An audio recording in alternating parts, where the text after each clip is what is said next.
Vascão da Gama, que ontem faturou a última vaga na semifinal do Campeonato Carioca, vencendo dentro de casa a Portuguesa. Vamos lá, uma vitória pra não deixar margem pro sufoco, né, Bruno Azevedo? 4-0 sobre a Portuguesa. Faz o Vasco terminar esse placar, faz o Vasco terminar na terceira colocação, com 22 pontos, 6 vitórias, 4 empates e 1 derrota. 20 gols marcados e 10 sofridos. Essa foi a campanha do Vasco nesse Campeonato Carioca na fase de classificação. Nas semifinais do estadual, o Vasco vai pegar o Nova Iguaçu. O mando vai ser na ida e não na volta. É bom a gente frisar isso várias vezes, a gente vai falar disso, porque é o detalhe da vantagem. Quem fica com a vantagem é o Nova Iguaçu. O empate no agregado dá a classificação para o Nova Iguaçu. Você vai somar os placares, se der empate, em vez de pênalti, quem tem a vantagem é o Nova Iguaçu. Esse é o cenário. Sobre o jogo, logo de cara o Payet saiu à frente com o passe do Verratti já na grande área, na pequena área praticamente. O passe veio, Payet marcou. Adson marcou aos 30, ainda no tempo. Verratti marcou dele, deu assistência e também deu gol. E o David, o DVD, fechou a conta do placar de 4-0. E aí a gente tem que olhar também a escalação inicial, porque vale o debate. A escalação inicial do Vasco foi aquela que a gente projetava no final da última semana. Enchia as informações e projetava. Sforza, Galdames e Payet fizeram meio de campo. E o Adson, que barrou o David, foi o atacante junto com o Verratti. Acabou que o David entrou ao longo do jogo e acabou marcando o gol dele já no finalzinho do jogo, fechando aí o marcador.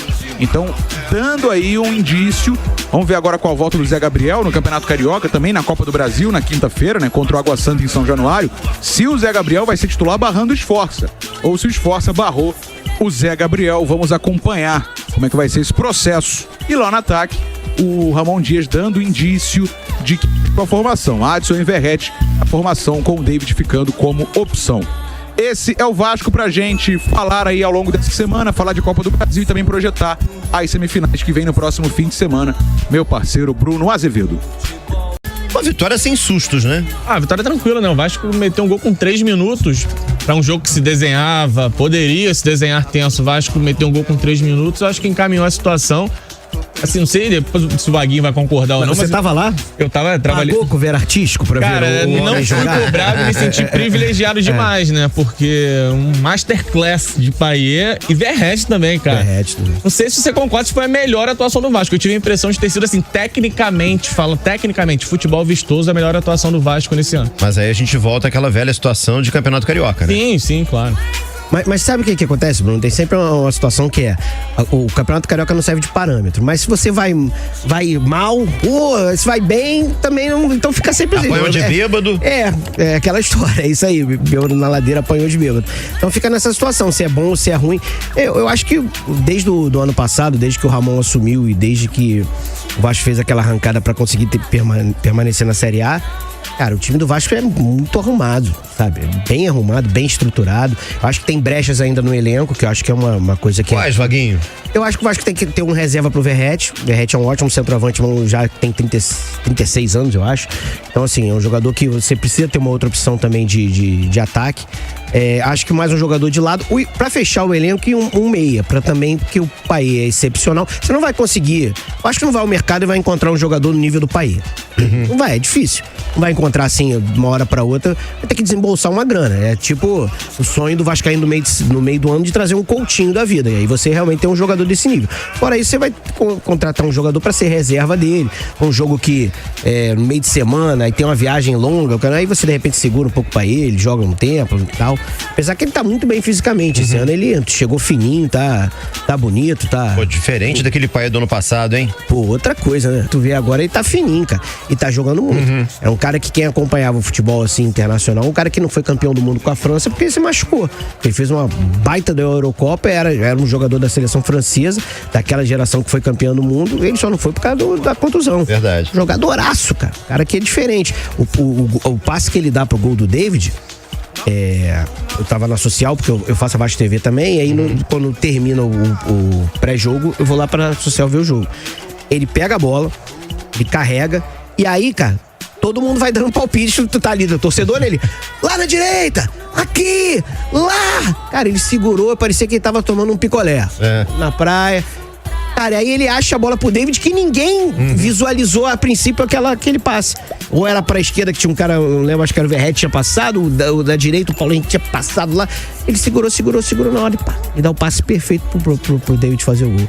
É diferente, né, cara? Quando você tem um jogador como esse, então acho até pra preservá-lo por causa da idade, você tem que ter jogador pra poder revezar com ele em algum momento. Um jogo que já tá ganho, pô, segura o cara, coloca o outro jogador. Teve então, um lance, Vaguinho, do Marcelo, acho que foi contra o Marcílio Dias, se eu não me engano, que ele deu um passe olhando pra um lado, Isso. E, não é, bem na esquerda ali, e aí eu acho que foi... o passe Ronaldinho Gaúcho, que ele olha pro lado. Só que a conclusão foi horrorosa, que eu não me lembro eu acho que foi o Praxedes. Não, ele acha o Adson, aí o Adson cruza errado. E aí... O Adson, que ontem, inclusive, também fez uma ótima partida. Ele, eu acho que tá merecendo a titularidade. Também acho. E aí você cria mais opções. O Adson, ele tem uma característica diferente do Peck, por exemplo. Eu acho ele um jogador mais habilidoso do que o Peck. O Peck é um jogador mais tático. Um jogador que ajuda a marcar, é um cara que tem um pulmão, é um negócio de maluco. Absurdo, o Peck absurdo. Corria o tempo todo e tal. Mas o Adson tem uma jogada que poucos jogadores no Vasco tem, que é 1 para 1. Que é pegar a bola, aquele que rabisca e tal, e aí isso ajuda a quebrar a linha quando o time tá muito lá atrás. Então o Adson faz essa função. E nesse esquema com 3 zagueiros, ele não precisa ficar aberto como ponta, sei o quê, que às vezes talvez prejudicasse ele. Ele fica ali como flutuando, como segundo atacante. E aí, cara, ele é habilidoso, ele é um cara que tá fazendo gol e não sente pressão, porque muita gente falou, pô, esse garoto, olha, magrinho, foi lá na França, bateu, voltou. Pô, vai sentir a pressão. Eu falei, pô, como é que vai sentir pressão? O cara jogou pelo menos mais 100 jogos no Corinthians, meu. O Corinthians pede um jogo, o pessoal invade lá com um morteiro, tanque e tal, não sei o que, ele vai sentir pressão. É ruim. Tá acostumado a jogar em time com pressão. E tá jogando muito bem, cara. E boa surpresa também, porque tira um pouco da pressão do David. É uma contratação muito contestada, o caramba, mas é um jogador também. Ele me irrita bastante. mas eu acho que ele é parecido, cara, assim, como o Júnior Santos no Botafogo. O Júnior Santos, botar ele pra fazer 5 embaixadinhas aqui, ele não faz. Não faz, mas é um jogador muito forte, um jogador que arrasta, um jogador que tem isso também. Tanto é que ontem, quando o Verratti sai, o David entra de centroavante.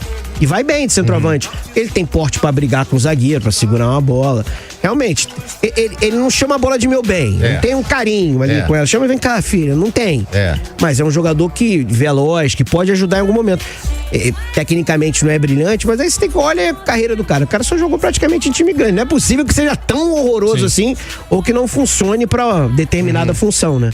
Então acho que pra um elenco que realmente quer brigar por algo, mas talvez ele não seja titular. Só uma composição, né? É, isso aí. Cara, o Vasco passando pelo Nova Iguaçu, que sinceramente eu acredito que vai passar, com todo respeito ao Nova Iguaçu, acho que vai passar até com uma certa tranquilidade, vai pegar ou um Flamengo ou um Fluminense numa final. Cara, são duas equipes muito qualificadas. Mas o Vasco, Bruno, fez 2 bons jogos contra o Flamengo e contra o Fluminense. Fez, contra o Fluminense, eu diria que foi até melhor que os dois. Assim, em alguns momentos. Contra o Fluminense, sim. Contra o Flamengo, em alguns momentos do jogo. Mas foi um jogo, no mínimo, igual, tá? E por isso que eu tô falando, eu acho que o Vasco mudou a mentalidade, muito pelo Ramon e pelo Emiliano. Você vê os bastidores que o Vasco sempre divulga e tal. Eles sempre falando de mentalidade, o Vasco é grande, vamos nos acostumar a vencer.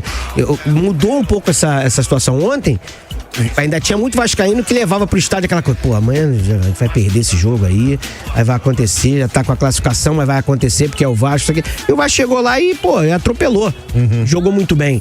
Então eles estão mudando essa mentalidade. Eu não vejo o Vasco sendo aquele time que, pô, relaxado, que vai, pô, daqui a pouco tá dando caneta, fazendo graça, achando que já ganhou o jogo. O Ramon e o Emiliano tem muito esse perfil de pegada, o argentino tem muito isso, né?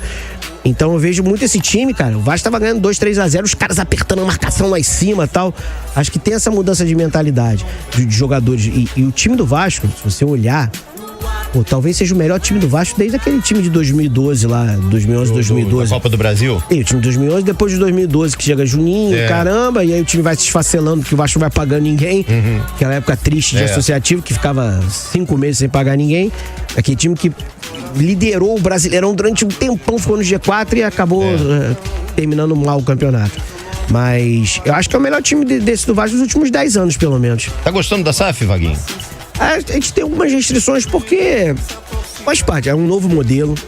tem que entender mesmo, é diferente. Tem o cara, vai ter que tocar. Eu acho que os processos podem ser mais rápidos. Mas entenda, é um novo formato que a gente tem que se adaptar Do jeito a que isso. tava, não podia ficar, né? Do jeito que tava, não podia ficar, Bruno. É. Pô, você chega lá, o funcionário não recebia 3 meses, aí o cara não tinha dinheiro pra trabalhar, faltava, aí passava. O 13º salário no Vasco era pago em Abril, maio. em 3, 6 vezes, sei lá. Os caras não recebiam. Então hoje tudo em dia, pô, tem plano de saúde, recebe 13º em dia, pô, tu chega lá chego lá pra fazer a Vasco TV, os caras estão, pô, felizes de estar trabalhando, pô, estão recebendo, né, gente? Assim, É o mínimo básico, que se é o espera, mínimo, né? o Vasco, as pessoas que reclamam, o Vasco não pagava luz, não pagava água, pô, a situação de São Januário, tudo era muito, não pagava os jogadores. É legal você falar isso porque você tá lá dentro, entendeu, cara? Então eu acho importante dizer isso. Eu vejo muito saudosismo. Porque tem que parar, cara, porque é um saudosismo vazio, né? O saudosismo de 97, 98 é legal, porque era uma potência, né? Não, é triste que tenha chegado assim, pô, tem que vender o futebol. Eu acho que é um caminho que todos os clubes um dia, assim, porque é a realidade do futebol mundial. Vai chegar um momento que todos os clubes vão ter um dono, faz parte do jogo. Porque eu acho que separar o futebol do associativo, não dá hoje no nível profissional que você tem, o cara tá tirando dinheiro pra reformar a piscina, pra pagar o time de vôlei, de handball, o teto sei do lá. ginásio. O teto do ginásio. Acho que são potes diferentes, cara. E aí pra você ter um futebol forte, você tem um CT legal, tal, tem várias coisas que eu acho que são importantes diferenciar do associativo ali. E o Vasco tinha uns sócios, os beneméritos, os grandes beneméritos e tal. Aí tinha aquela politicagem ali em cima que era insuportável, sabe? Aquele pessoal que ficava ali, não deixava o Vasco seguir. Tem gente chorando até hoje lá que eu sei. Tem. Não vou nem muito. falar nome porque eu não posso. Tem muito. Mas eu acho que assim, é um processo, acho que 1 ano e meio, não chegou nem a 2 anos, Não, né, acho talvez. que não, 2 anos, já tem 2 anos, não. 2 anos é do Botafogo, né? Um pouco antes, no Vasco tá na casa de 1 ano Então, e meio. assim, são processos que tem que ser, sabe, conhecidos, talvez mais agilizados. E aí não adianta que em 2 anos, 1 ano e meio, a gente vai acabar com um passivo aí de anos. Eu entendo, sou vascaíno pra caramba. Eu queria que o cara entrasse no dia seguinte e 3 meses depois eu tivesse o Messi no meu time e ganhando todo mundo. Mas eu entendo que é um processo. São dívidas pra caramba. Um monte, toda hora tu abre uma gaveta tem uma dívida, entendeu? Então acho que o clube aos poucos vai, sabe, se reerguendo. Eu não tenho dúvida disso. Tanto é que o Vasco tem um time hoje que praticamente a torcida sabe que é um bom time. Não é um time espetacular, mas é um bom time. Tem alguns jogadores, por exemplo, eu acho que o Vasco poderia ter jogadores na seleção. Eu acho o Léo Jardim 10 vezes mais goleiro do que o Rafael do São Paulo, por exemplo. Tá numa fase muito melhor. O Lucas Piton, pra mim, é um lateral esquerdo de seleção brasileira. É um cara que uma posição carente no futebol mundial, entendeu? E você tem um jogador que é um jogador muito bom. Inclusive, eu acho que na janela de meio do ano, acho que ele não fica no Vasco. Acho pouco provável. Ele tem passaporte, acho que italiano. Já foi pré-convocado pra seleção italiana. Vai sair, cara, porque é um jogador que é difícil você encontrar. E tanto é que o cara que o Dorival convoca, que é o Ayrton Lucas, nem unanimidade no Flamengo é. Verdade. Inclusive, o Flamengo foi atrás de outro jogador pra ser titular no lugar dele, que é o Matias Vinha. Então, acho que tem alguns jogadores e tem o Payet, cara, que assim... É legal que o Payet comprou o pacote do Vasco, sabe? Ele deu uma entrevista no final acho que foi no começo do ano, talvez. Ele falou, cara, eu não dei praticamente nada pra esses caras e esses caras me amam. Porque realmente no final, no ano passado, ele ainda tava acima do peso, ele virou reserva, ele fez alguns gols importantes, aquele golaço contra o América, o gol do Fortaleza e tal, mas não tinha rendido o que a gente achava que ele renderia. Pô, aí acho que o cara colocou, falando, pô, meu irmão, tem que... Pô, o que esses caras fizeram? 5 mil pessoas no aeroporto... 6 da manhã. Tem que, sabe, mostrar pra esses caras aí. Então, assim, pô, o cara se apresenta fino, tá treinando pra caramba, tá querendo aprender português. É super simpático, sabe? Com todo mundo. Solícito, no clube. Difícil é se comunicar com ele, né? Porque, meu irmão, o francês é brabo. Entendeu? Se meu português já é ruim, meu inglês é péssimo, meu francês não existe. Eu falo oui. Eu consegui tirar uma foto com ele uma vez lá, jogando o celular na cara dele e falando, please, foi o máximo que eu consegui. E eu tirei a foto. E francês não gosta de falar inglês, né, cara? Tem isso também. Tem essa parada, né? Eu sei disso porque eu já tive na Avenida Paris ali, em Bom Sucesso, o máximo que eu cheguei a Paris, que eu nunca fui, mas dizem que tem esse problema, eles não gostam de falar inglês. E ele jogou no West Ham, né? E jogou muito bem, inclusive.